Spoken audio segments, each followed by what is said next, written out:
Assalamualaikum warahmatullahi wabarakatuh. Dalam video ini kami akan membahas tentang resolving power atau daya pisah dari suatu sistem optik berdasarkan gambar 27.9 dari buku The Feynman Lecture on Physics. Seringkali orang mengira bahwa semakin besar pembesaran suatu teleskop atau mikroskop, maka semakin tajam gambarnya. Padahal yang lebih penting itu adalah resolving power. Pembesaran hanya memperbesar gambar, tapi kalau dua titik sudah tidak bisa dipisahkan karena daya pisahnya rendah, maka tidak peduli seberapa besar diperbesar gambar tersebut, tetap akan terlihat kabur. Jadi, dalam sistem optik, membedakan dua titik yang sangat dekat bukan hanya soal memperbesar, tapi soal apakah sistemnya mampu memisahkan cahaya dari kedua titik itu.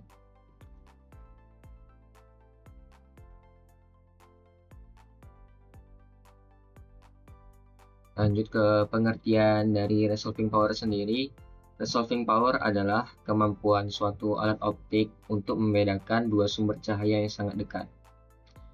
Jika dua bintang sangat dekat, misalnya, mata kita atau teleskop biasa bisa saja melihatnya sebagai satu titik cahaya.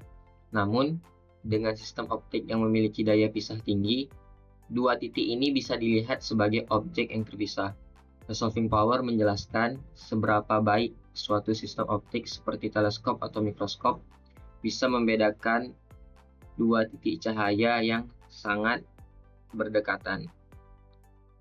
Lanjut ke penjelasan gambar yang ada di gambar 27.9 ini. Jika kita perhatikan gambar ini, titik P dan P aksen adalah dua sumber cahaya yang sangat berdekatan, terpisah sejauh D.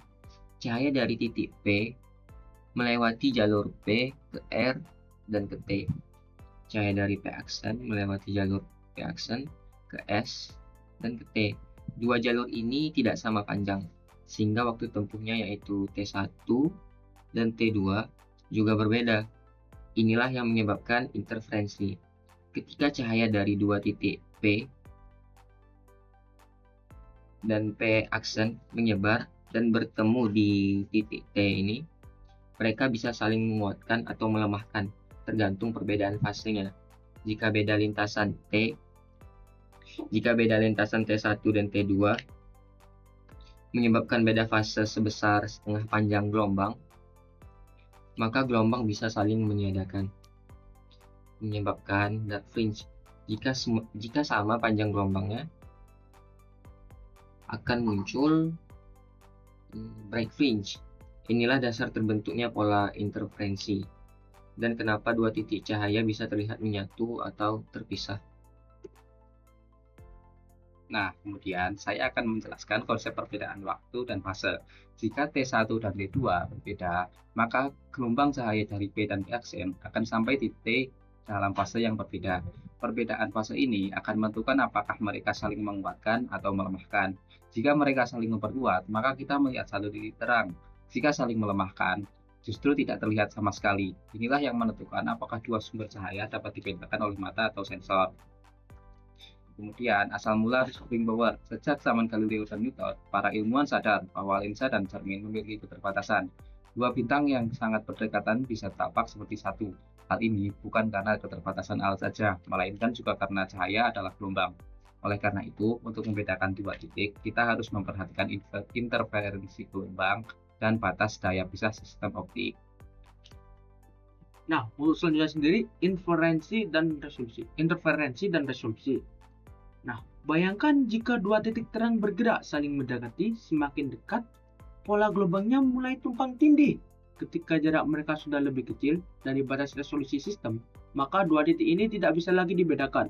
Tampak seperti satu. Ini disebut batas resolusi atau limit of resolution.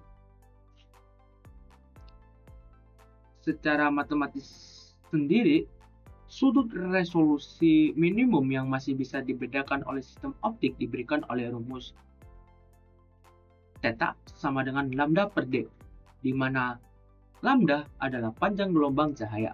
dan D adalah lebar bukan sistem optik, seperti diameter lensa atau cermin. Makin besar diameter lensa atau cerminnya, makin kecil sudut tetanya yang bisa dibedakan. Artinya, sistem tersebut lebih tajam atau lebih resolve. Sebagai contoh, jika kita menggunakan cahaya tambak dengan panjang gelombang sekitar 500 nanometer dan lensa dengan diameter 5 cm, maka sudut resolusi minimum adalah sekitar 1,22 kali lambda per D, atau kira-kira 1,2 kali 500 kali 10 pangkat minus 9 atau 0,05, yang hasilnya menjadi 1,22 kali 10 pangkat minus 5 radian. Artinya, dua objek harus dipisahkan sejauh tertentu agar bisa dibedakan pada jarak tertentu. Inilah mengapa teleskop besar seperti milik NASA memiliki diameter cermin beberapa meter untuk meningkatkan daya pisah. Contoh nyata di dunia astronomi sendiri, dalam astronomi resolving power sangat penting. Contohnya, dua bintang yang berdekatan mungkin terlihat sebagai satu dengan teleskop kecil, tapi dengan teleskop besar, dua bintang ini bisa dibedakan jelas. Ini karena bukaan yang lebih besar memperkecil sudutnya dan meningkatkan kemampuan membedakan detail. Selanjutnya, eksperimen dan fenomena pendukung. Konsep yang sama berlaku dalam eksperimen celah ganda Young.